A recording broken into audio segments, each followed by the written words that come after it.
Hi everyone, my name is Christy and I am so excited for today's video.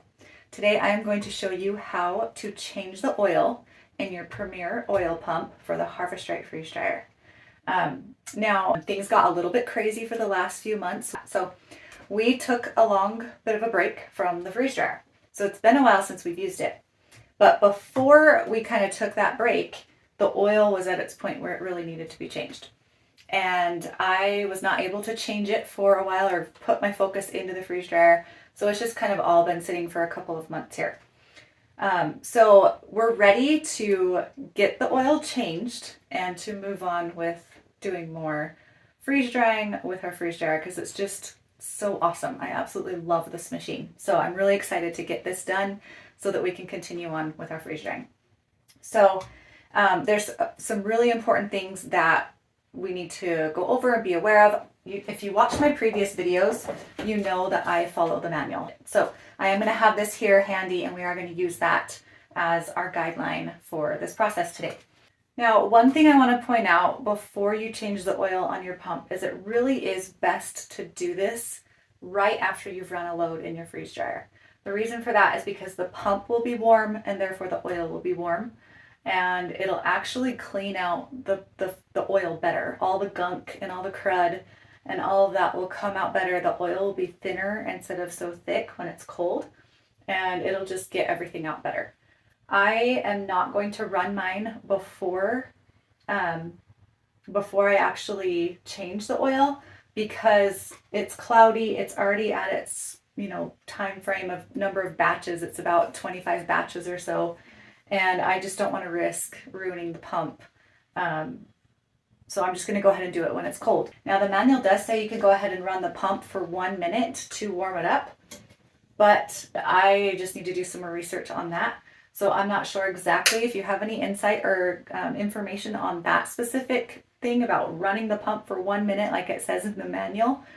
You go ahead and put it in the comments and give me some information on that, but I am going to do some research on that on my own for next time.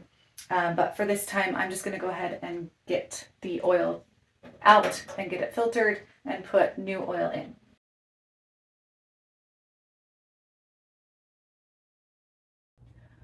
Okay, so I'm going to jump in real quick and intervene in the middle of this video.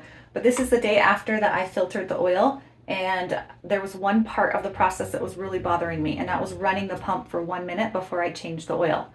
So I looked into the manual a little bit more and I did find a section of the manual. It's more at the very beginning, and it's not directly talking about changing the oil. It's more just making sure your pump is working properly. So I'll put it on the screen, but it does talk about how to run the pump by itself for a 1 minute run. So the first thing is we want to make sure, so the pump is currently plugged into the back of the freeze dryer. So the switch is turned on so that it is ready to go in sync with the Harvest Right's cycle, right? So first we want to switch it off. Okay, then we're going to come back here and we're going to unplug it and plug it into a separate wall outlet. Then you can go ahead and switch it back on, of course making sure your gas ballast is turned to open. Turn it back on, set a timer for 1 minute. As soon as that 1 minute is up, turn it back off. Then you can unplug it from the wall, plug it back into the back of the Harvest Right, and make sure the switch is turned back to on your pump so that it's ready to go with your next cycle in the freeze dryer, and it can just run properly in sync with that. And then you can just go ahead and proceed with the oil change.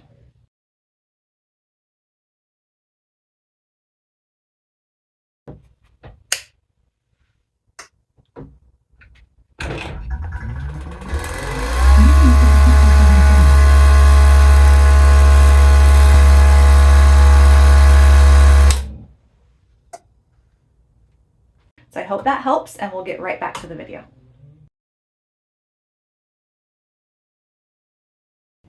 Okay, so this is the filter that Harvest Right now provides and comes free with your freeze dryer when you purchase it. So this is awesome because it's everything you need just right here ready to go. So I'm going to go ahead and you can either take off the lid and just have the oil drain right down in there, or you can just leave the lid on and just pull this part of the lid up and have it go down in there. All right, so here's the filter that goes right down inside the picture here. And then as far as the oil goes, this oil did come with my Harvest Right as well. I also got a blue one that came with it, but it actually fell behind my washer here and I can't get it. So I'm gonna have to get some help on that. So, but this one's good to go. It's actually from Harvest Right as it says. And so we want to make sure. I am just going to stick to Harvest Right oil. And then in the manual, there are some other types that it mentions that you can do. But there's one that I'll put them on the screen. There's one that it like suggests not to do. So anyway, I just want to follow that to keep my machine and everything running properly. Okay, so I've got my filter ready. I've got my oil opened and ready. And I've got a funnel. So this is our sight glass on the pump where we can see the level of the oil and we can also see the color of the oil. Down here, this is where we're going to actually open the valve to allow the oil to come out. But the oil is going to actually come out right down under here. So we just want to make sure that we have the filter placed right underneath that. So I'm going to go ahead and place my filter underneath here. And I'm going to turn it that way to open it. Should be pretty easy, maybe about a quarter turn. Okay, oil is starting to come out. There's not a ton coming out. I'm going to open it all. Okay, it kind of clicks, so that's its stopping point. And then I'll just go ahead and kind of let it sit here. It should only take a couple of minutes from what I understand to drain all the oil. And I might have to tip it a little bit. If you tip it too much, then you could get oil up in the demister, and that can cause some problems with oil being dispersed into your house and all of that when it's running. So we don't want that to happen. So I'm going to go ahead and just remove the demister completely altogether. And that way, if I need to tip it, which it's looking like I'm going to have to here,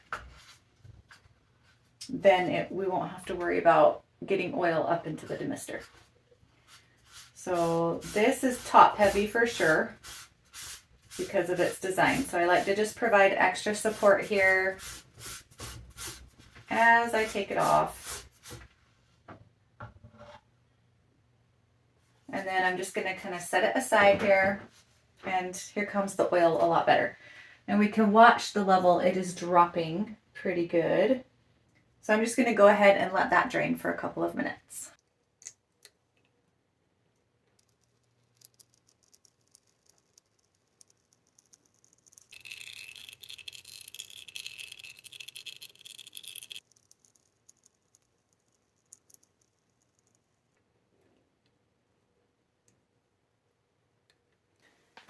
Okay, so as we can see, the oil is getting really slow, the drip is, so I'm going to tip it a little bit.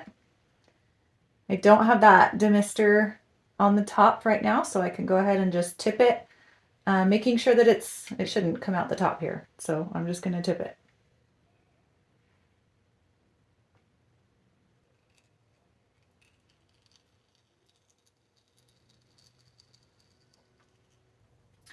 Okay, so all the oil has drained out now, so I'm just going to go ahead and turn this back to the closed position so that when I pour my oil into the top here, it won't just come right out the bottom.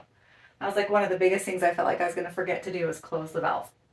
Okay, so I'm going to go ahead and set the filter up here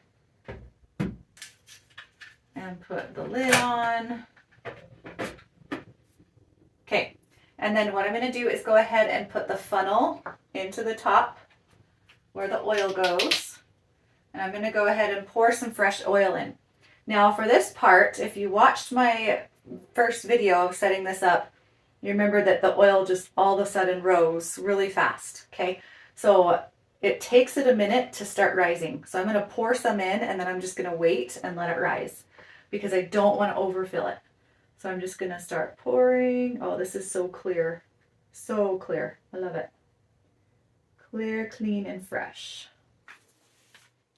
And while I pour this in, we can see the oil dripping out the bottom of the filter.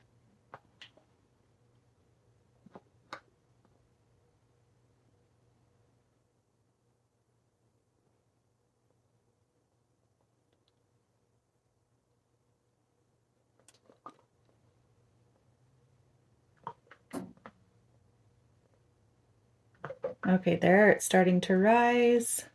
I'm just gonna let it rise and settle so I can see where it's at. So it looks like we need a little bit more.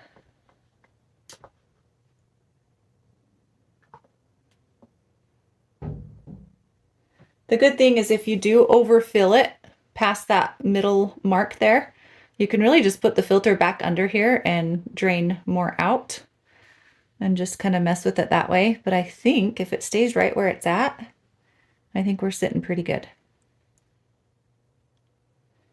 All right, so I've let it sit for several minutes just to make sure it's settled and staying there, and it looks like we're good. I'm going to go ahead and screw this demister back on. Sometimes it's easy to not get the threading right, so if you back screw it for a second to get it lined up right and then go ahead and screw it on, it can help with that. And then you just want to do like hand tightness here. We don't want to go super tight. That's good. Okay. All right, and then I'm just going to scoot this back without tilting it. I just want it to be well secured there. The line looks perfect. So now it's just making sure that we have it set up completely ready to go for our next batch in the freeze dryer. So we just want to make sure that the gas ballast is set to open, which it is. Everything should be ready to go. And I'm just going to let this filter, and then it will be ready to go ahead and use for next time when I do my oil change as well. So that's really all there is to it. It's super simple. I hope this video was helpful for you. Please like the video. Please comment below if it was helpful for you. And also, if you haven't purchased a freeze dryer yet and you're looking at that or know somebody that's going to, and you want to refer them to our videos, we do have an affiliate link for the freeze dryer. It will be down in the description below, and we would really appreciate your support with that. And thank you so much for watching, and happy freeze drying.